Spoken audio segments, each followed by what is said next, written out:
di masjid setiap hari Jumat khotbahnya sama, usikum wa iyaya bittaqwallah. Tetapi orang jarang memperhatikan apa sih takwa. Ketika orang mengucapkan satu kata dan dia tidak tahu maknanya, itu namanya stereotip. Artinya mengatakan sesuatu tidak tahu maknanya. Tiap hari cerita geblok, di depannya ada geblok, masih nanya mana gebloknya, berarti salah paham dong. Orang naik haji, oleh Allah disuruh membawa bekal. Wa tazawwadu, betul nggak? Tapi Allah ngasih tahu fa inna khairuz zadi taqwa. Bekal yang paling hebat adalah takwa. Di kantong, di mana tuh kantonginya? Ditaruh di tas apa dikantongin takwanya? Bekal kan dibawa. Zadi itu bekal. Bekalnya takwa. Jadi dikantongin takwanya. Itu ditaruh dibungkus, ditaruh koper. Wa may yattaqillah yaj'al lahu makhraja. Barang siapa bertakwa kepada Allah, Allah akan berikan jalan keluar. Lalu apa takwanya itu? Jadi di sini takwa sendiri dari sejak dulu itu didefinisikan sesuai dengan selera masing-masing. Karena penggunanya bermacam-macam. Jadi lafadz mustarok itu karena kata itu dipakai bermacam-macam dan maknanya berbeda. Lafadznya sama. Umpamanya negara Indonesia ini ketika merdeka tidak punya bahasa persatuan, tetapi bahasa lokal semua diadopsi dari bahasa nasional. Maka bahasa kita menjadi kaya raya, kosakatanya luar biasa. Untuk menyebut nama diri saja bisa reang, bisa isun, bisa beta, bisa hamba, bisa inyong, bisa abdi, kaula, aing. Gitu. Nah, ketika Pak Ius orang Sunda itu nyuruh Kang Benu,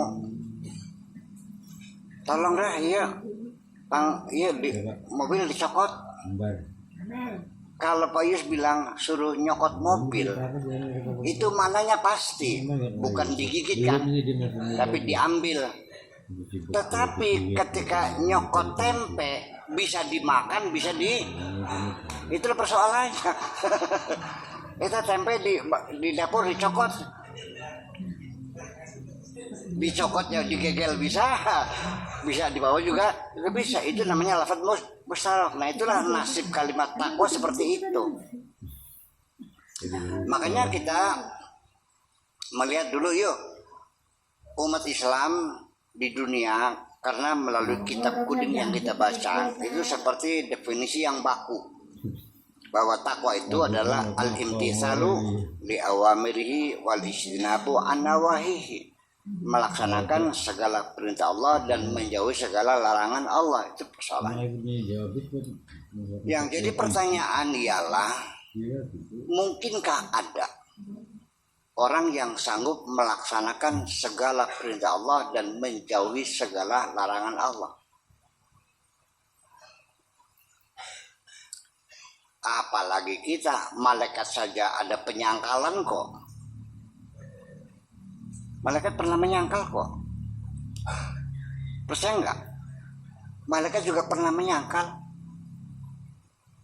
Ketika disuruh sujud kepada Adam, apa bilangnya? Ngapain bikin manusia nantinya gulat, nantinya banjir darah, merusak. Enggak cukup kami saja yang selalu bertasbih. Ayo nyangkal saya bikin ke. Sampai akhirnya ditampakkan insya Allah, qala inni a'lamu ma la. Iya. Ajak bacot ya, masa paham masih aku. Kan gitu bahasa Jadro. Ya kan seperti itu.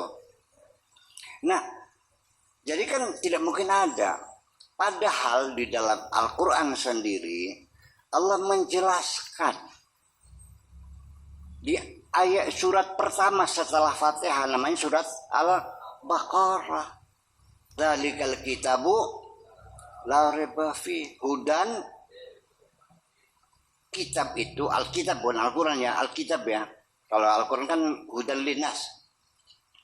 Kalau Alkitab kan hudan lil muttaqin, beda dong. Siapa orang yang bertakwa dijelaskan oleh Allah, alladzina yuqimuna sholata. Yaitu pertama alladzina yu'minuna bil ghaibi dulu. Mereka orang yang punya platform, yang punya visi dan misi, yang punya program, yang punya target, yang punya tujuan, yang punya cita-cita. Al-ghaib. Al-ghaib itu adanya di dalam konsep-konsep besar. Orang-orang yang punya konsep besar. Konsep besar itu gaib, nggak bisa kelihatan. Semua yang ada ini adalah kelanjutan dari kelahiran di dalam alam konsep, dalam imajinasi. Manusia namanya imajinasi, kalau Allah namanya iradah. Sebelum kita membuat suatu hotel, apa yang paling tertinggi namanya di Cirebon tuh? Avita, Ason. Ya Avita dong, kalau bisa tinggi mah. Avita, selama. Sebelum itu menjadi bangunan, ketahuilah itu makhluk itu tuh sudah tercipta lebih dahulu di dalam imajinasi seorang arsitek. Betul nggak? Setelah itu baru dikatakan, baru dikeluarkan dengan kata-kata, dengan gambar, dengan hitung-hitungan, kan begitu. Makanya Allah juga sama. Innama amruhu idza arada syai'an. Tuhan itu ketika menghendaki sesuatu, itu semuanya, segala urusan ada dalam iradah Allah. Nah, untuk menjadi ayyakula, dikatakan, maka terjadi. Kalau tidak dikatakan ya tidak terjadi dong. Ya dikatakan dalam artinya dibuktikan dengan gambarnya, dengan bangunan segala macam. Nah, makanya yu'minuna bil ghaib itu artinya orang-orang yang punya konsep-konsep besar. Ini si goib sampai ke neraka, sorga, malaikat, bidadari. Nyungkaton je goib mana, sepriben mana. Ketika kita masuk ke sorga, bisa melihat bidadari enggak? Jadi goib enggak? Malaikat sampil di kanjeng Muhammad, di depan kanjeng Nabi, kelihatan enggak? Kelihatan. Ketika kita masuk surga, kelihatan nggak surganya? Ya bukan gaib dong. Gaib itu konsep. Gini, saya tidak bisa melihat sholat karena sholat itu konsep. Yang kamu lihat apa? Orang yang sedang melakukan sholat. Begitu orang berhenti sholat, di mana sholatnya? Ya nggak ada tuh konsep. Itu. Jadi kalau gaib itu sesungguhnya ya hanya satu, hanya Allah yang gaib itu. Makanya alladzina yu'minuna bil ghaibi bimana alladzina yu'minuna billahi.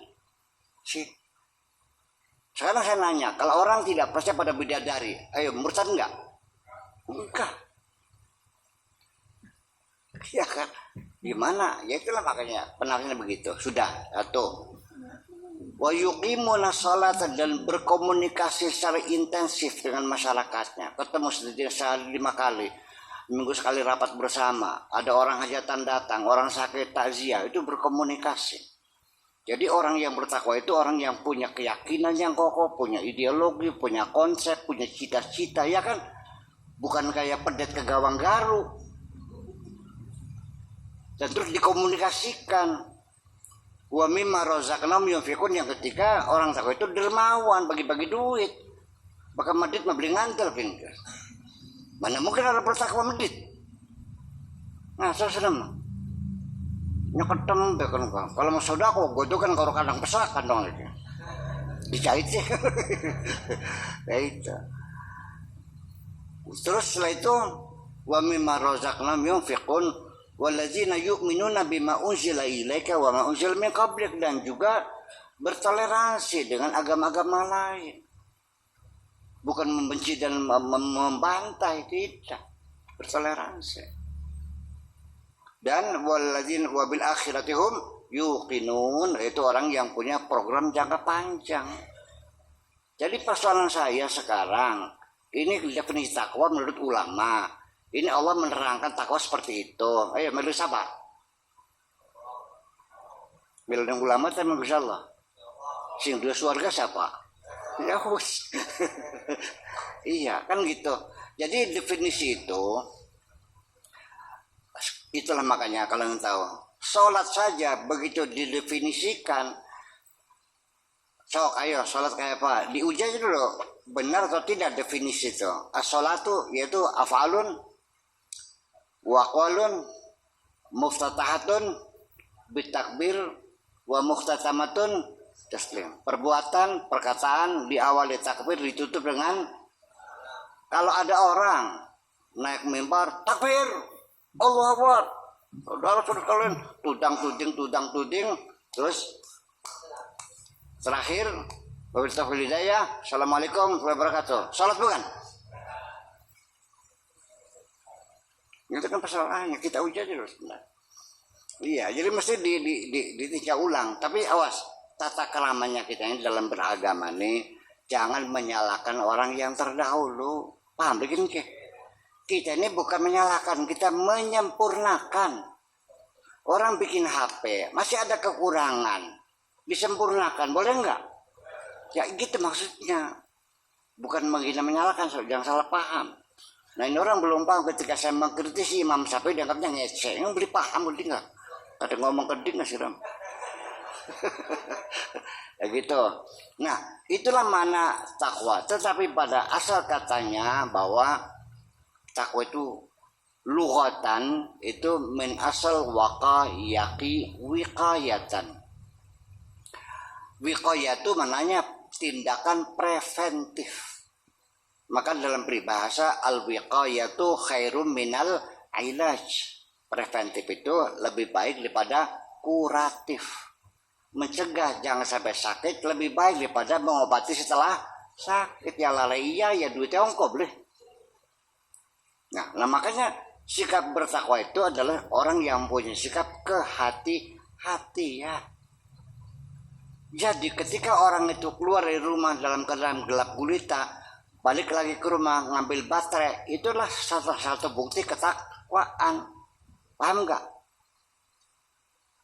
Keluar rumah hujan mendung, gerimis, balik lagi ngambil apa? Ngambil payung. Anak dene begitu dibuka payung berabat sobek, ya sudah tetap dia bertakwa dong. Betul enggak? Nah itu namanya takdir. Iya, takdirnya blesak. Buka sobek. Ya kan begitu. Begitu keluar dinyalakan enggak nyala baterainya karena akinya udah apa, baterainya udah tua. Ya, itu seperti itu. Tapi yang penting kita dalam hidup adalah berhati-hati sehingga dalam hidup ini kita, dalam menempuh kehidupan sehari-hari, satu modal yang paling penting hendaknya kita selalu waspada dan berhati-hati. Hati-hati ini diterjemahkan dalam manajemen di Inggris namanya langkah-langkah antisipasi.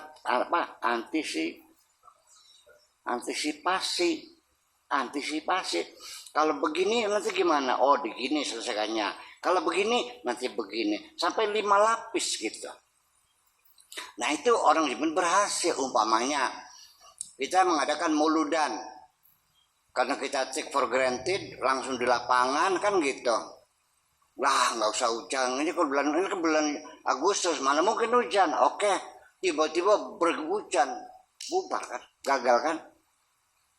Tetapi kalau orang yang bertakwa akan diberikan jalan keluar, termasuk antisipasinya. silakan di luar, tapi ada kabel yang persiapan, colokannya disiapin, paham nggak?